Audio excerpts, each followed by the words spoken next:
Fidèles téléspectateurs, vous êtes les bienvenus à votre émission Caribou Environnement. Caribou Environnement, c'est une émission qui aborde toutes les questions liées à l'environnement au niveau de la République démocratique du Congo, mais aussi à travers le monde.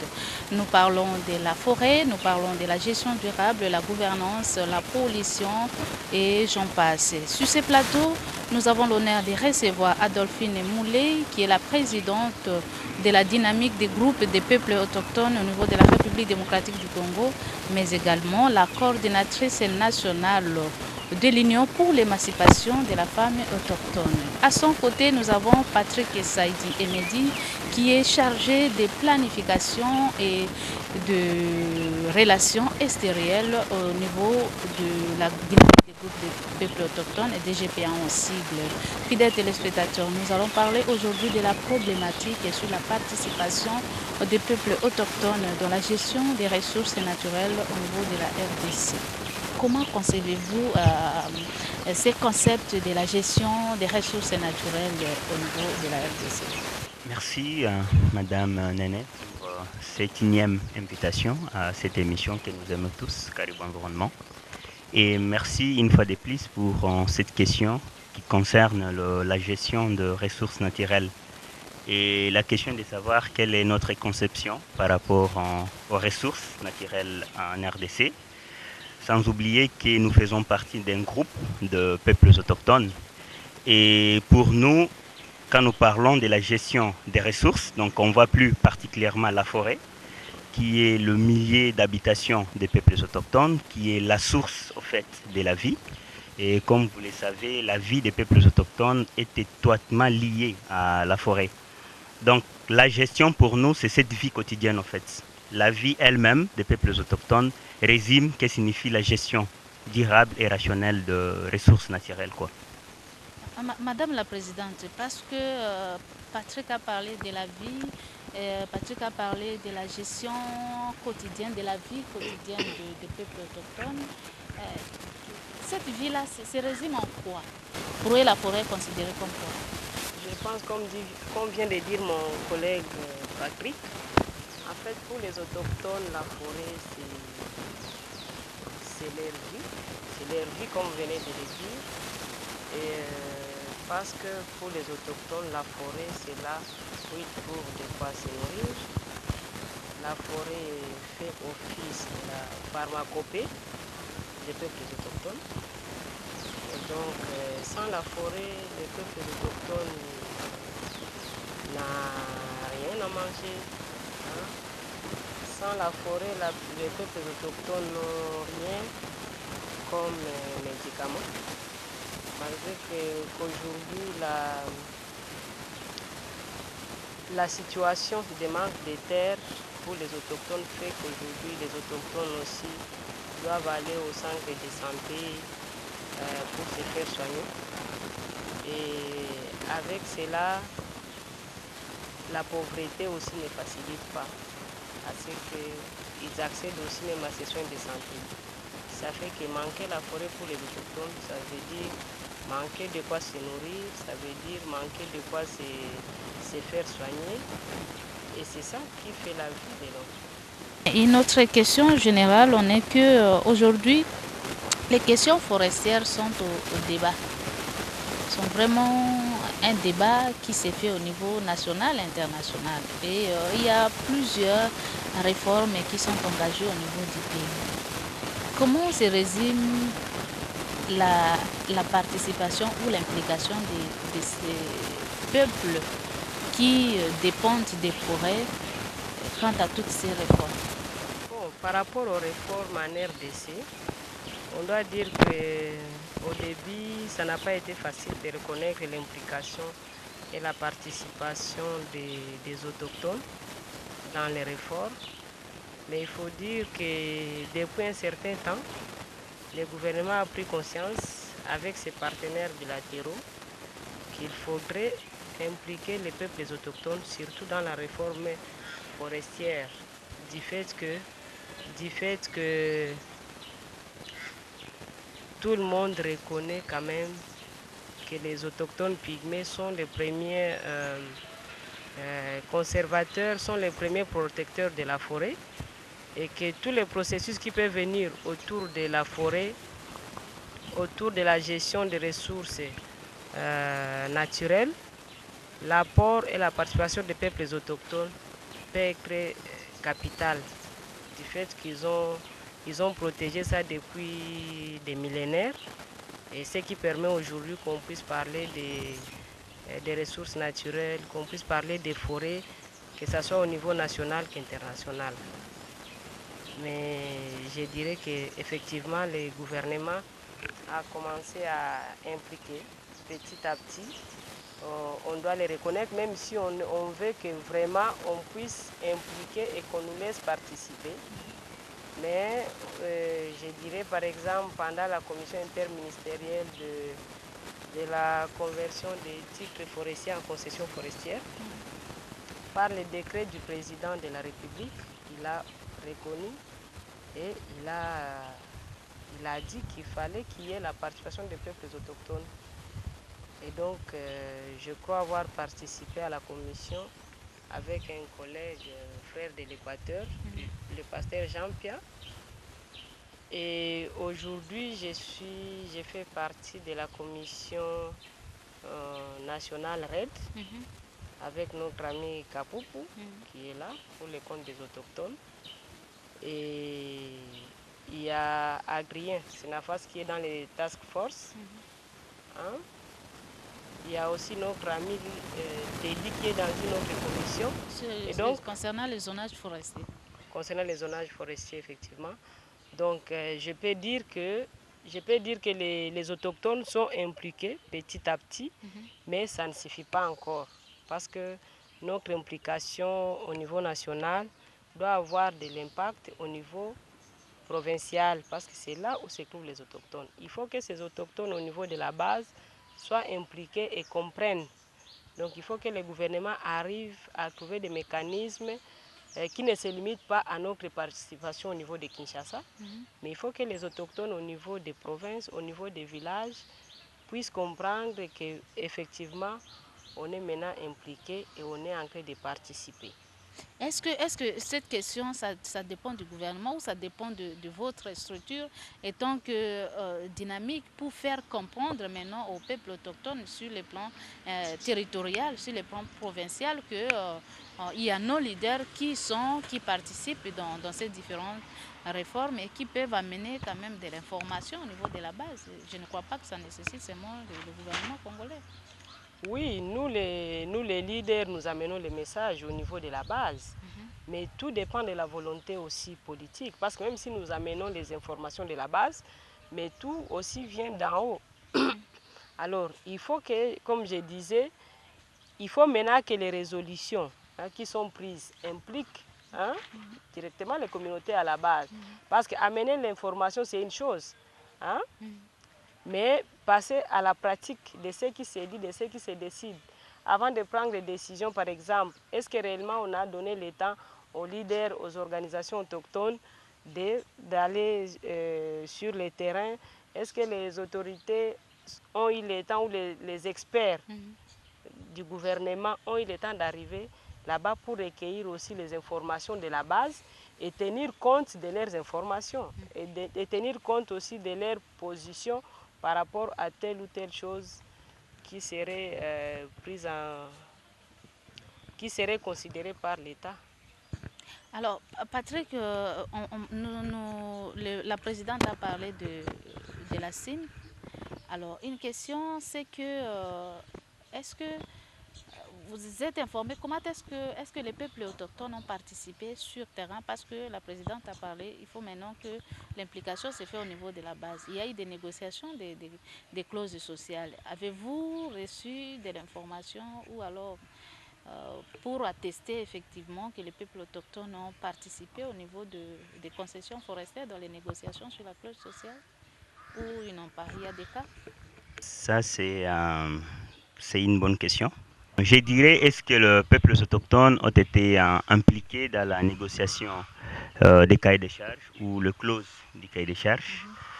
Vous en souviendrez qu'en 2002, parce que ça vient vraiment du processus, donc c'est le processus de la réforme forestière qui a commencé avec les codes forestiers en 2002. Il y a eu la mise en place de la commission interministérielle pour la conversion des titres, des anciens titres forestiers. À part cela, pour le titre validé, il fallait qu'il y ait maintenant la signature des cahiers de charges entre les concessionnaires et les communautés. Et cela devrait se passer par les négociations du clause des cahiers de charges, c'est-à-dire les contenus, en fait, de ces cahiers de charges. Et là, on voit plus peut-être les aspects sociaux au niveau des communautés. Alors, à nos jours, la consultation que nous menons, donc nous qui travaillons et qui militons pour le peuple autochtone, on s'est dit que la consultation n'est pas adaptée parce que les peuples autochtones ont un autre mode de vie un peu plus spécifique par rapport à leur savoir endogène, par rapport à l'espace qu'ils occupent qui est la forêt. Mais on voit que la plupart des négociations qui se font, donc on les fait en boucle où on voit les peuples autochtones ainsi que les autres communautés dominantes assimilés ensemble, or qu'on sait déjà dans de telles assises, les peuples autochtones ont du mal à s'exprimer et faire passer déjà leurs aspirations dans de telles clauses ou dans de tels contrats qui sont discutés au niveau de la base.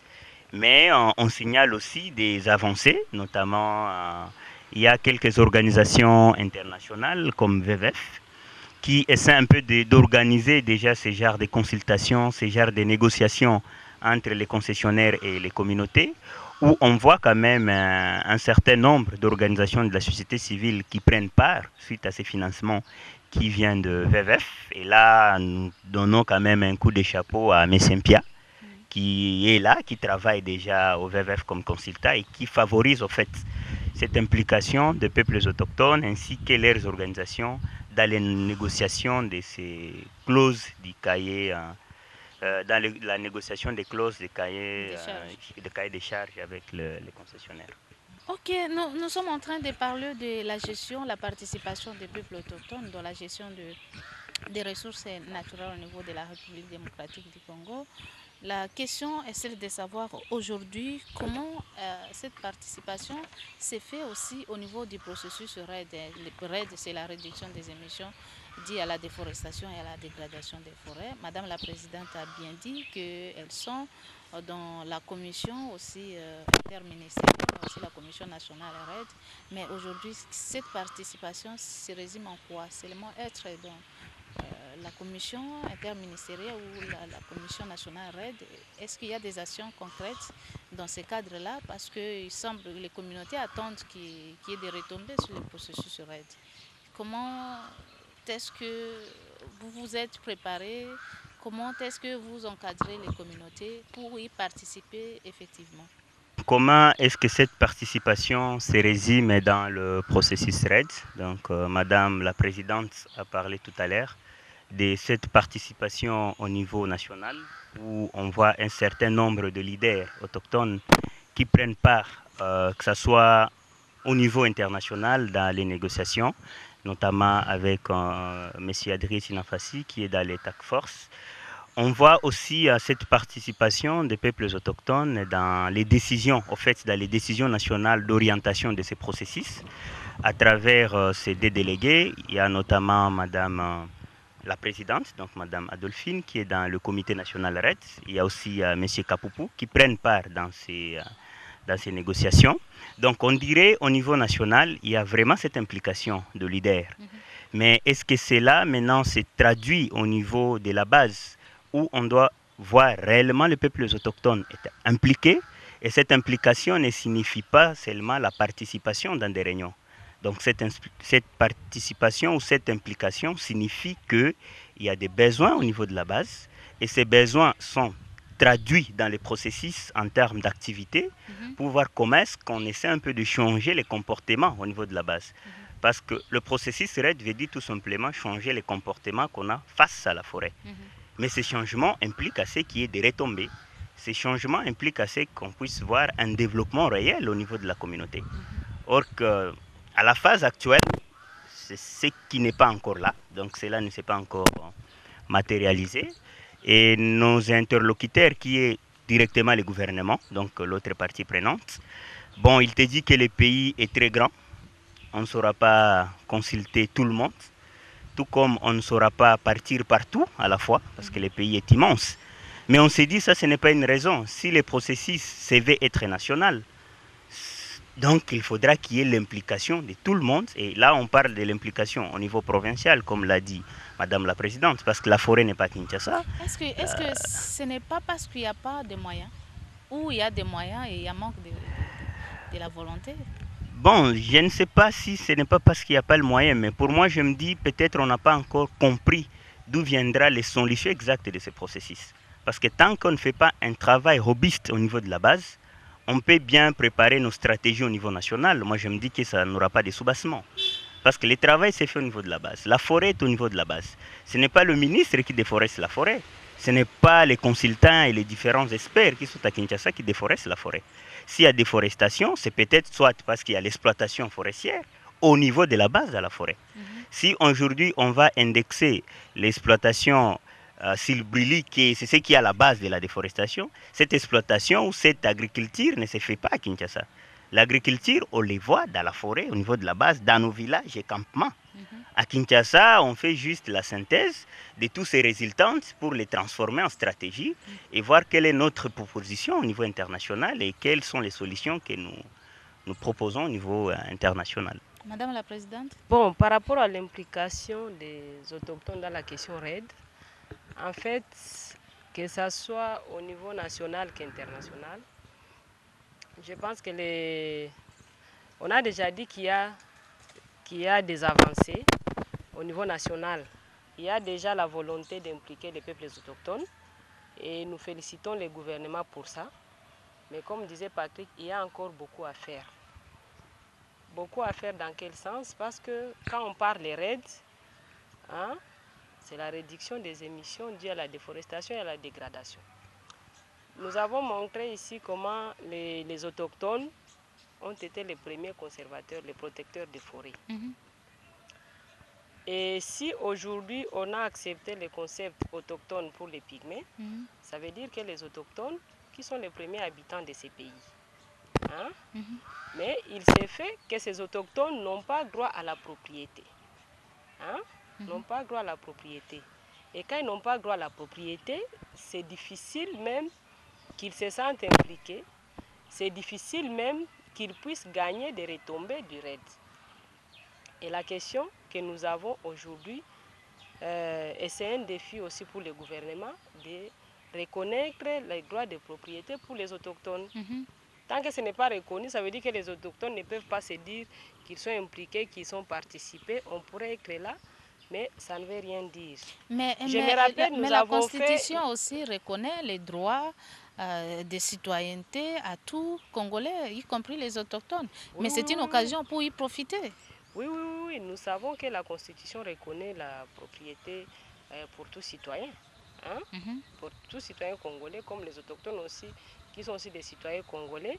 Mais quand même, il y a des choses qui ont évolué au niveau national qu'international, qui a quand même, tout en étant citoyen, mais on reconnaît cette spécificité des autochtones. Je me rappelle à Bangkok, nous avons fait, les autochtones du monde entier, nous avons fait une manifestation qui disait que no right, no RAID. Donc s'il n'y a pas de droit des autochtones à la propriété, la RAID ne va pas réussir. Et donc pour que la RAID puisse réussir, il faut qu'il y ait les droits. Alors, pour beaucoup de pays où se trouvent les autochtones dans d'autres, en Asie, en Amérique, bon, ils sont en train de militer au même moment que nous, mais ils ont quand même avancé à leur niveau. Et il y a au Brésil, il y a vraiment des forêts pour les autochtones. Il y a même des parcs qu'on a laissés les autochtones. Il y a même des parcs qu'on a laissés aux autochtones que eux-mêmes gèrent et tout. Et vous comprenez qu'ils ont avancé par rapport à nous. Hein? Mais ici au Congo, avec la volonté que nous sommes en train de voir du gouvernement, nous espérons que ça va avancer pour qu'on puisse avoir par exemple des forêts communautaires pour les autochtones, que les autochtones puissent avoir aussi les droits sur la terre ou sur les forêts. Parce qu'il y a la question, la RAID va avancer, va continuer. On est en train de discuter de la question de marché carbone, de marché carbone et tout ça. On a vu les discussions que nous avons fait à Poznan, élections qui se font à Cancun, on a été quand même, on a participé au processus au niveau international. Ça, je dois remercier aussi le gouvernement congolais parce qu'au moins, nous avons suivi tous les processus. Mais à qui on paye? C'est la question.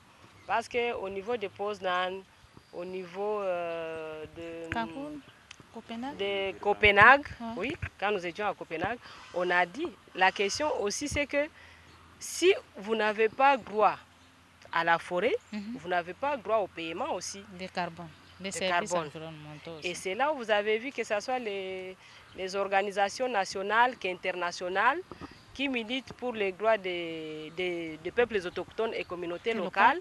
La question était d'abord de comprendre à quel niveau on va donner la propriété des communautés à la forêt pour que les gens comprennent comment ces communautés-là pourront participer ou pourront bénéficier de marché du carbone. Et c'est là où on était en train de discuter, de savoir quelle est la voie que nous prenons. Nous, les organisations, que ce soit autochtones ou de la société civile, on était pour les fonds. Les secteurs privés, les gouvernements et les restes étaient pour les marchés. Et on a vu que pour les marchés, il y aura des difficultés pour nous, les communautés, de bénéficier parce que nous n'avons pas de... C'est l'État qui est le propriétaire. Il y a des forêts ici et donc, au Congo. on paie à l'État. Et pourtant, on se disait que si les communautés qui ont des propriétés sur leurs forêts, ils peuvent être aussi payés par rapport à ça. Et donc, c'est là le défi. En tout cas, au niveau international, tous les autochtones du monde entier, chacun pour ce qui les concerne, ils sont en train de militer et c'est un défi pour tous les gouvernements en fait de savoir comment ils vont régler cette question avec leurs communautés locales, avec les communautés autochtones des pays pour comprendre et pour voir comment ces communautés pourront bénéficier du marché du carbone. Mais au niveau de la République démocratique du Congo, il y a eu quand même des avancées, soit disant qu'il y a eu la proposition sur les décrets sur les forêts des communautés locales qui jusqu'à aujourd'hui, qui pouvaient quand même donner de l'avantage aux communautés et aux PA d'accéder au marché carbone et de bénéficier même des propriétés foncières. Mais jusqu'à maintenant, apparemment, ce décret n'est pas encore sorti et on ne sait pas les raisons de cela. Mais vous qui plaidez pour la cause, où en sommes-nous pour ce décret? La dernière réunion qu'on a eue avec Monsieur le ministre de l'Environnement, Monsieur José Ndundu, parce que nous participons dans le groupe 18. Donc le groupe 18, c'est un groupe qui a été mis en place par les ministres et différents bailleurs de fonds qui interviennent dans le secteur de l'environnement, où il essaie un peu de faire l'état des lieux de différents processus et des différents financements qui ont été engagés dans ces processus. Et on a profité de ces cadres ou de cette occasion pour poser la question à son Excellence. Et la réponse qu'il nous avait donnée était que le décret a été traité au niveau du Conseil des ministres. Et il s'est fait qu'il y a eu le ministère des Affaires intérieures qui s'était opposé par rapport à la signature de ces décrets, disant qu'il y a vraiment un article qui a prêté à confusion et qui pouvait peut-être créer des chevauchements au niveau de l'autorité locale. Donc là, il parlait plus les chefs des secteurs ainsi que les communautés. C'est comme si on est en train de dépouiller les chefs des secteurs et les administrateurs de leur pouvoir par rapport à la gestion de la forêt au niveau local. Alors, il nous a conseillé donc, de mettre en place un petit groupe de travail le plus tôt possible où on trouvera les acteurs du ministère de l'Environnement, les acteurs du ministère des Affaires intérieures ainsi que la société civile pour voir comment est-ce qu'on va peut-être atténuer cet article et essayer un peu de clarifier ces jeux de pouvoir entre les communautés et les administrateurs au niveau local. Parce qu'il faudra savoir si le décret est signé, c'est-à-dire cet espace qui sera octroyé aux communautés sera géré par rapport à leur propre mode de gestion. Donc c'est la communauté qui définit le mode de gestion de l'espace. Si c'est vraiment, on peut prendre 50 000 hectares, donc la communauté doit définir qu'est-ce qu'elle doit faire avec ces 50 000 hectares, quelles sont les activités qu'elles aimeraient développer dans ces 50 000 hectares. Donc c'est à ce niveau-là. Donc aujourd'hui, je peux dire qu'il n'y a pas beaucoup d'avancées par rapport à ça. Et comme l'a dit Madame la Présidente, donc s'il n'y a pas de droits, il n'y a pas de raids. Parce qu'aujourd'hui, on est déjà dans l'approche marché. Et pour avoir les fonds ou les crédits carbone, il faut témoigner le titre que vous avez par rapport à l'espace. Et cela, ça donne aussi la garantie par rapport aux investisseurs que les arbres qui sont là ne seront pas coupés aujourd'hui ou demain. Donc à ce moment-là, on voit le puits carbone et toutes ces histoires qui vont avec. C'est ce qui fait qu'aujourd'hui, maintenant, il y a le secteur privé qui vient au Congo pour les concessions de conservation. Hein? Ça veut dire, donc même les gens qui ont leurs moyens, hein, les businessmen, sont en train de venir maintenant ici pour chercher des concessions de conservation. C'est pour avoir des titres qui leur permettent de vendre. Donc ils vont venir de l'extérieur, c'est bien, hein, d'avoir ces concessions de conservation, mais même si ce sont des businessmen, hein, mais ça ne bénéficie pas. Si on peut donner aux exploitants d'avoir des concessions de conservation, pourquoi pas pour les communautés? Pourquoi pas pour les communautés? Donc, que l'État donne ce qui lui appartient, qu'il peut donner ça au secteur privé, aux hommes d'affaires pour faire leur business, mais qu'on donne aussi aux communautés, hein, leur part, où ils peuvent avoir aussi droit de négocier un marché avec n'importe qui vient. On peut négocier avec Ford, qui est en train de polluer le monde. Hein? On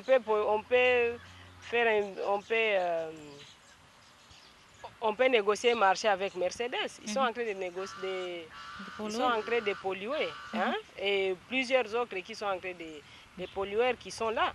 Il ne faut pas que ce soit seulement les gens qui viennent de l'extérieur qui achètent des concessions ici pour conserver, hein, et qu'ils viennent vendre. Mais la communauté à la base, les communautés locales qui protègent ces forêts ne peuvent pas avoir aussi accès à ça ou ne peuvent pas bénéficier. Parce que s'ils ne se retrouvent pas, ils vont détruire, ils vont dégrader encore de plus la forêt. Et donc ça ne peut pas réussir si les communautés ne se retrouvent pas. Que ce soit les communautés autochtones, que ce soit les communautés locales. Si elles ne retrouvent pas leur part, elles ne vont pas conserver cette forêt. Et donc, la RED ne va pas réussir. Alors, un autre mécanisme, c'est qu'il y a les forêts d'investissement pour les forêts. À travers ces mécanismes, il y a quand même des fonds qui sont alloués aux communautés locales et aux peuples autochtones. Est-ce que ne trouvez-vous pas c'est vraiment un avantage pour vous? Cela veut dire que vous pouvez faire des projets en prenant ces fonds-là. Vous pouvez acheter aussi des espaces de conservation. Et là, les communautés Colo et PA deviennent aussi des business men ou women. Est-ce que ça ne peut pas marcher ou comment? Nous savons qu'il y a les fonds d'investissement, comme vous l'avez dit, donc les fonds d'investissement forestier, mais peut-être pour clarifier par rapport à nos téléspectateurs, donc c'est un fonds à des niveaux, parce qu'il y a un fonds national, donc les fonds FIP national. À part ces fonds nationaux, il y a aussi un mécanisme dédié qui a été, je peux dire, préparé ou organisé au niveau international pour voir comment est-ce que le peuple autochtone ainsi que les communautés locales s'impliquent dans ces mécanismes ou dans cet investissement des fonds forestiers. Alors, ces fonds ne sont pas encore disponibles. Ce n'est pas encore disponible, mais il y a des millions de dollars qui sont là. Oui, il y a 50 millions de dollars pour 8 pays à travers le monde, et dans la lesquels RDC, la RDC a 12% donc, de ces fonds, c'est l'équivalent de 6 millions de dollars auxquels les peuples autochtones ainsi que locaux et leurs organisations vont bénéficier de ces fonds. Est-ce qu'il faudra que les peuples autochtones utilisent ces fonds pour acheter des espaces ou des étendues? Bon, moi je dirais non, parce que c'est difficile d'acheter ces droits. Peut-être dire est-ce que les peuples autochtones peuvent utiliser ces fonds pour sécuriser leurs droits? Là, c'est une autre question. Parce que les droits la terre appartient aux Congolais, même si on dit que ok, la terre, l'eau, tout ce qu'on fait appartient à l'État. Mais l'État c'est qui? C'est nous tous. Et ces communautés sont là depuis l'existence. Quand nous parlons des peuples autochtones, premier habitat, donc ces peuples autochtones étaient là avant même l'existence de l'État. Donc on dirait que l'État avec... donc là je parle de l'État sur le plan organisationnel, L'État est venu et l'État a trouvé déjà ces peuples-là. Et c'est avec ces peuples que l'État a pris forme, en fait. Donc dire encore à ces peuples d'acheter leurs droits, mais je dirais que, bon, excusez-moi les termes, ça c'est une injure, quoi. Donc l'idée c'est peut-être les aider à sécuriser leurs droits. Parce qu'aujourd'hui, leur droit n'est pas reconnu, c'est ce qu'on a dit ici, malgré que la Constitution reconnaît les droits congolais. Il y a aussi les droits coutumiers qui sont reconnus. Mais la différence c'est que les droits fonciers des peuples autochtones, c'est un droit collectif. Ce n'est pas souvent un droit individuel. Donc ce n'est pas où on verra que chaque autochtone a sa forêt. C'est la forêt qui appartient à un groupe. Donc c'est les droits collectifs. Maintenant l'idée, la Constitution, donc le problème au niveau de la Constitution, c'est dans la mise en pratique en fait. C'est la praticabilité qui cause problème. Est-ce que cela c'est pratique au niveau de la base? On dit non. Parce qu'aujourd'hui, quand on parle de la problématique foncière au niveau de la RDC, les peuples autochtones sont des peuples nomades. Ils n'ont pas des endroits où on peut aller, on dit dans 100 ans, dans 10 ans, ils sont toujours là. Mais maintenant, on va les accorder. Si on les accorde ici, demain, vous venez, vous n'allez pas les trouver. Alors, vous allez faire quoi? Les sédentariser? Est-ce qu'ils vont accepter ou c'est comment? Je pense qu'on les a sédentarisés involontairement. Ils sont déjà presque sédentarisés. Involontairement. Sans terre d'ailleurs. Ils sont sédentarisés, mais ils n'ont pas de terre. Hein? Donc, je ne vois pas. Et puis, ce qui est vrai, c'est que nous devons aussi comprendre qu'il y a évolution. Hein? Au niveau de la RDC, il y a évolution, la modernisation qui est en train de se faire, de se mettre en place. À l'époque, quand les autochtones étaient des nomades, ça, la forêt encore appartenait à nos ancêtres. À nos ancêtres, où ils pensaient que tous les Congos les appartenaient, ils pouvaient se mettre ici aujourd'hui, demain ils vont là-bas. Et c'est pourquoi on dit même que, je me rappelle, à Poznan, il y a Madame Vicky, qui était la présidente du Forum des peuples autochtones à New York, qui avait dit d'ailleurs que ce sont les autochtones qui devaient apprendre même aux autres communautés, mais au gouvernement, de comment gérer les forêts. Oui, parce qu'ils ont des savoirs traditionnels. À cause de leur savoir traditionnel. Parce que les autochtones pouvaient rester ici, ils trouvent qu'ils ont consommé beaucoup de gibier, ils ont déjà fait la cueillette, ainsi de suite. Ils disent non, on arrête là, il faut qu'on aille autre part pour laisser la régénération à ce niveau ici. Et ainsi de suite. Mais maintenant, aujourd'hui,